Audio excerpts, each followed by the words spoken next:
Hello students, आज हम करेंगे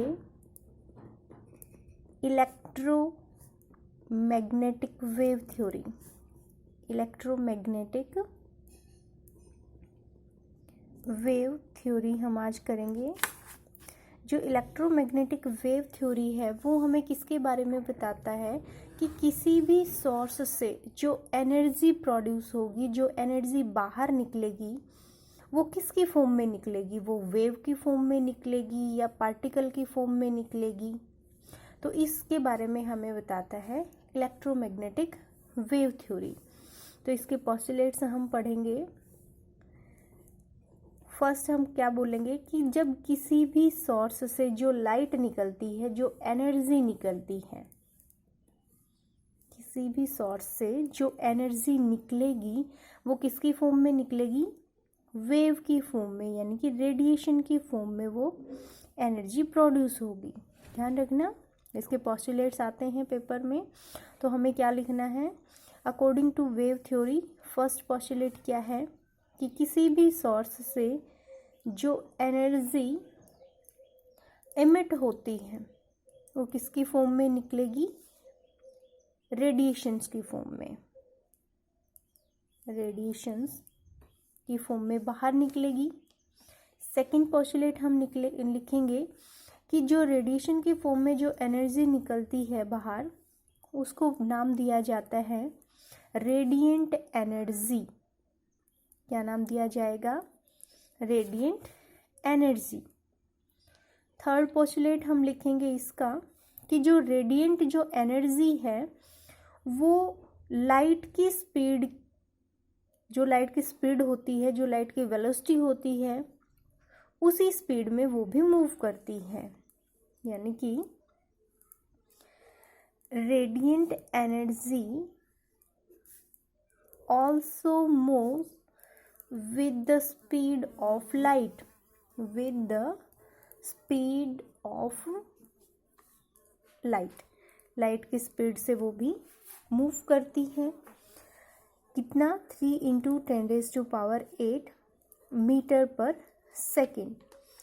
नेक्स्ट फोर्थ पोस्टुलेट है इसका कि जो रेडिएशंस होती हैं वो इलेक्ट्रिक और मैग्नेटिक फील्ड की बनी हुई होती हैं, जो एक दूसरे के परपेंडिकुलर ऑसिलेट करती हैं।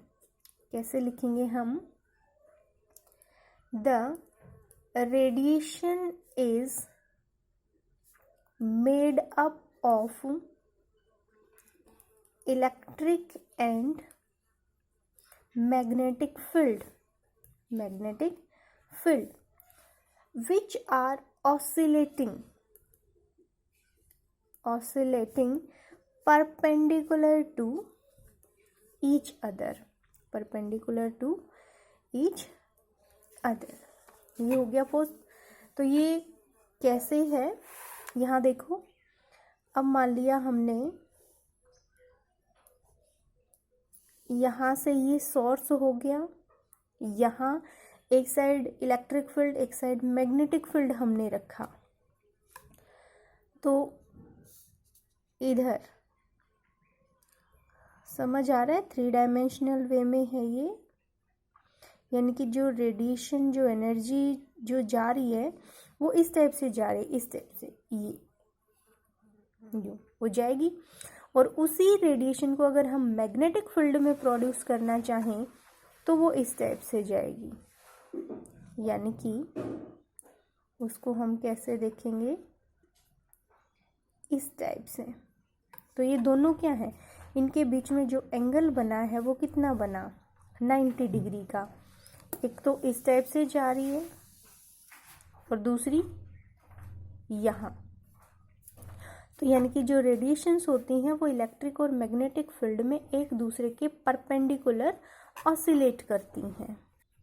तो यहाँ से ये हो गया इलेक्ट्रोमैग्नेटिक वेव थ्योरी। अगर आता है 2 या 3 नंबर में आता है तो हमें इसको इतना लिखना है। नेक्स्ट इससे रिलेटेड कुछ छोटी छोटी टर्म्स हैं, डेफिनेशंस हैं, उनको हम अब करेंगे। तो फर्स्ट आता है वेवलेंथ। क्या है, वेव लेंथ।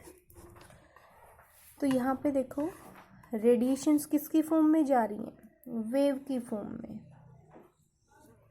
तो जो अपर पार्ट होता है इसको हम नाम देते हैं क्रस्ट, और जो लोअर हिस्सा होता है उसको हम नाम देते हैं ट्रफ।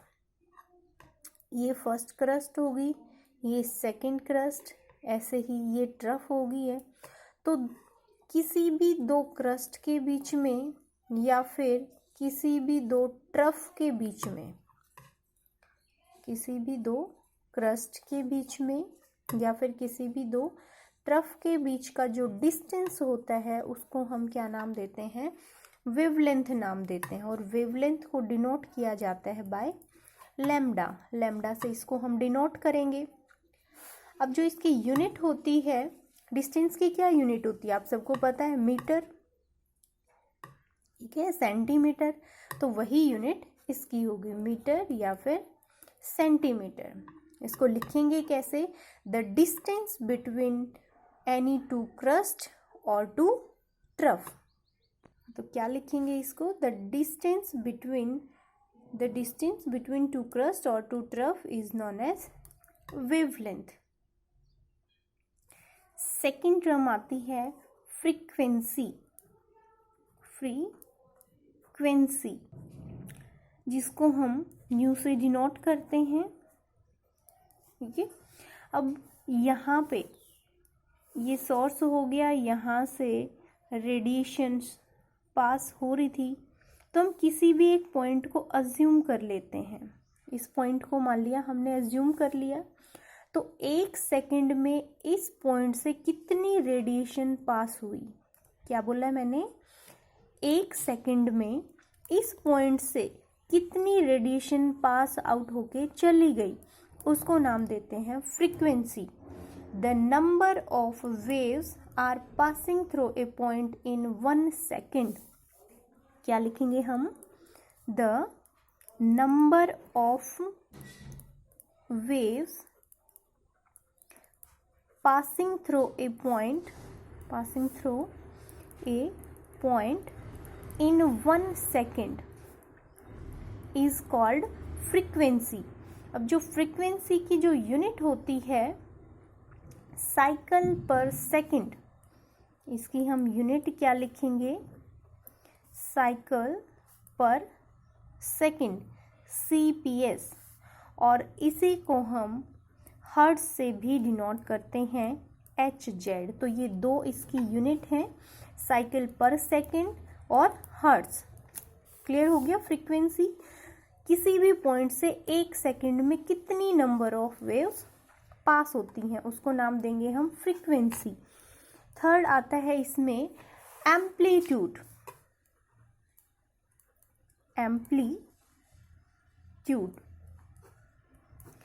एम्पलीट्यूड में क्या होता है, ये क्रस्ट हो गया, ये ट्रफ हो गया। जितना क्रस्ट की हाइट होती है उतनी ही ट्रफ की डेप्थ होती है, गहराई होती है।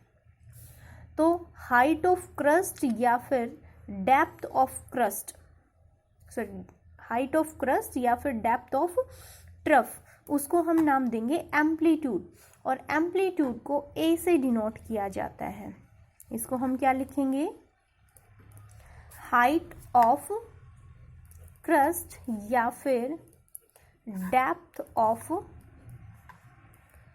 Trough is known as amplitude.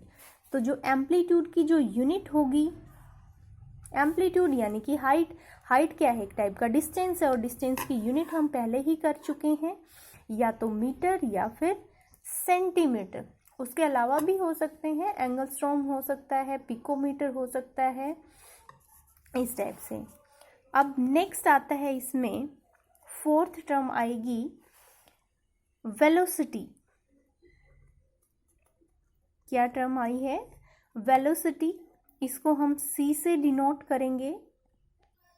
इसको हम कैसे डिफाइन करेंगे, अब the distance covered by A wave in 1 second, the linear distance travelled by A wave in 1 second, the linear distance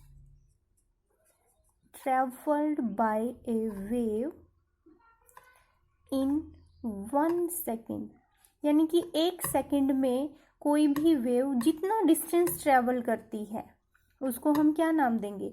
velocity. ये फॉर्मूला तो हम मैथ में भी पढ़ते हुए आ रहे हैं। स्पीड क्या होता है?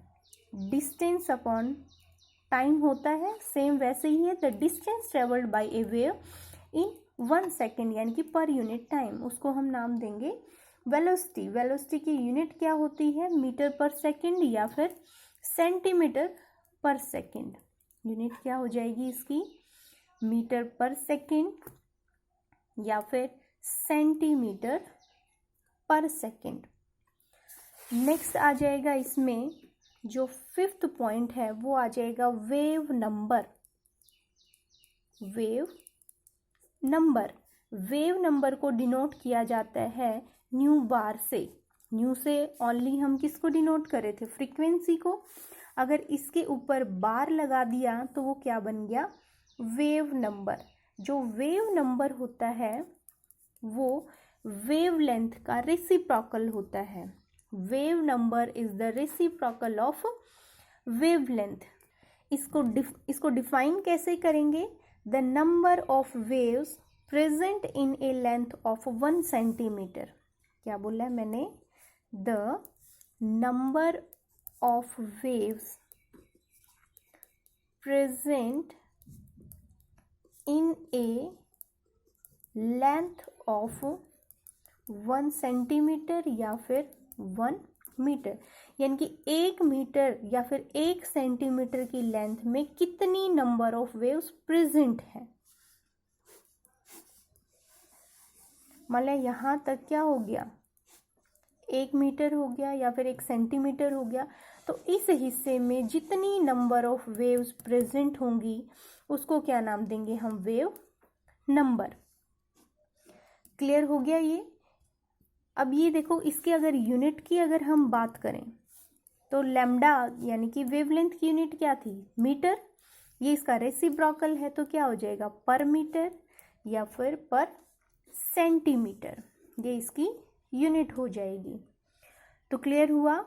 हमने क्या पढ़ा? इलेक्ट्रोमैग्नेटिक वेव थ्योरी क्या होती है, फिर कुछ बेसिक टर्म्स पढ़ी हैं, और एक और टॉपिक कर लेते हैं आज, इलेक्ट्रोमैग्नेटिक स्पेक्ट्रम। छोटा सा है, डेफिनेशन है। क्या बोला मैंने? Electromagnetic spectrum. Electromagnetic spectrum. देखो, हमें पता है बहुत सी टाइप की इलेक्ट्रोमैग्नेटिक रेडिएशंस होती हैं। ये तुमने सुना होगा, alpha rays, gamma rays, beta rays, visible rays, ठीक है, रेडियो वेव्स, कॉस्मिक रेज। तो ये डिफरेंट टाइप की जो रेडिएशंस होती हैं इनको हम उनकी वेवलेंथ और फ्रीक्वेंसी के बेसिस पे अरेंज कर देते हैं। क्या बोला है मैंने? सिंपल सा देखो, डिफरेंट टाइप्स की जो रेडिएशंस होती हैं उनको क्या कर देना? अरेंज कर देना। किसके बेसिस पे? क्या बोला मैंने? डिफरेंट टाइप की रेडिएशंस को अरेंज कर देना on the basis of wavelength and frequency. तो क्या बन गया? एक सीरीज बन जाएगी। उस सीरीज को क्या नाम देते हैं हम? Electromagnetic spectrum.